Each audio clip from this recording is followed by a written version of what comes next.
ঠিক আছে, আজি যেহেতু ইয়াৰ কেণ্ডেল লাইট কৰিছে, তো কেণ্ডেল লাইট মূল কাৰণটো কি আছিলে?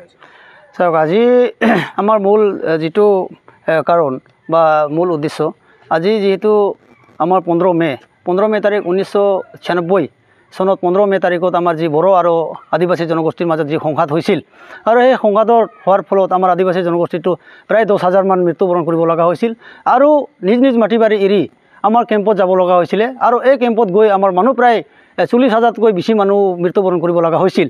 তাৰপিছত আমাৰ আদিবাসী ছাত্ৰ সন্থা জন্ম হৈছিল। জন্ম হোৱাৰ পিছতে আমাৰ এই আজিৰ দিনটো কলা দিৱস ৰূপে পালন কৰি অহা হৈছিল, আৰু সেইলৈকে আজিলৈকে আমি সেই দিনটোত, আজি 15 তাৰিখৰ দিনটোত কলা দিৱস ৰূপে পালন কৰি আহিছোঁ। কাৰণ আমাৰ আদিবাসী জনগোষ্ঠী আজিও কিন্তু নিজ নিজ মাটি বাৰী যাব পৰা নাই, নিজৰ সা সম্পত্তিৰ আজিও তেওঁলোকে ন্যায় পোৱা নাই। আৰু আমাৰ চিৰাং জিলা দুৰ্গাপুৰ এৰিয়াত আজিও আমাৰ 80ঘৰমান আদিবাসী জনগোষ্ঠী আছে, তেওঁ নিজৰ মাটিৰ পাট্টা থকা জেগাতো আজিলৈকে যাব পৰা নাই। চৰকাৰে কিন্তু ব্যৰ্থ হৈছে, কিন্তু আজি ঢাক ঢোল বজাই আছে যে আমি নিৰাপত্তা দি আছোঁ, আমি ন্যায় প্ৰদান কৰিছোঁ, কিন্তু আজিলৈকে কিন্তু আমাৰ আদিবাসী জনগোষ্ঠীৰ ওপৰত কিন্তু এটাও সিহঁতে কিন্তু পূৰণ কৰিব পৰা নাই। কিয় পৰা নাই? চৰকাৰক আমি জবাবদিহি কৰিব লাগিব।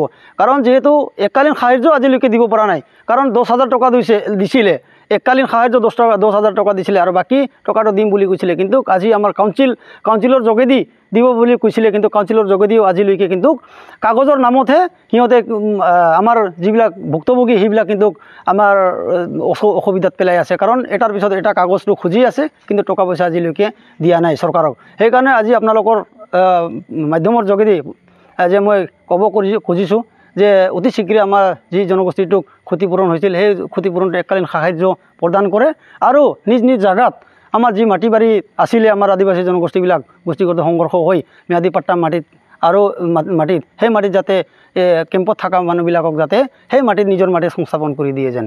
ধন্যবাদ।